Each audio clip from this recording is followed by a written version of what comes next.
మరాఠా యోధుడు ఛత్రపతి శివాజీ మహారాజ్ ఉపయోగించిన రహస్య ఆయుధం వాఘ్ నఖ్ 350 ఏళ్ల తర్వాత భారత్కు చేరుకుంది. బుల్లెట్ ప్రూఫ్ కవర్లో భారీ సెక్యూరిటీ మధ్య దీన్ని మహారాష్ట్ర ప్రభుత్వం భారత్కు తీసుకొచ్చింది.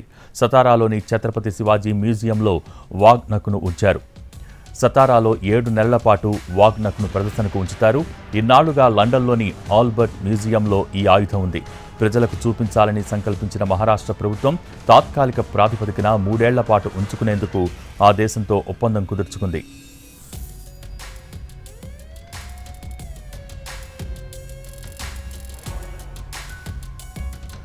(1649) ఛత్రపతి శివాజీ బీజాపూర్ సుల్తాన్ను ఓడించి మరాఠా సామ్రాజ్యాన్ని స్థాపించాడు.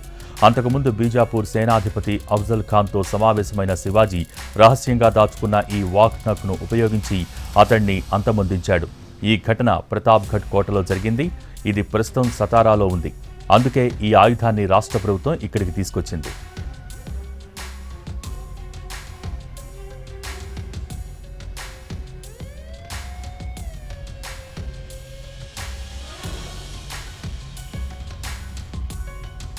ఇక ఈ ఏడాది చివరిలో మహారాష్ట్రలో అసెంబ్లీ ఎన్నికలు జరగనున్నాయి. ఈ నేపథ్యంలోనే శివసేన, షిండే వర్గానికి ఈ అంశం ఎన్నికల్లో కలిసి వస్తుందని నేతలు భావిస్తున్నారు. శివసేన వ్యవస్థాపకుడు బాల్ ఠాక్రే వారసత్వాన్ని తామే ముందుకు తీసుకువెళ్తున్నట్టు సీఎం ఏక్నాథ్ షిండే నేతృత్వంలోని వర్గం భావిస్తున్న వేళ శివాజీ చిహ్నమైన ఈ ఆయుధం తమ విశ్వసనీయతను మరింత బలోపేతం చేస్తుందని పేర్కొంటున్నారు.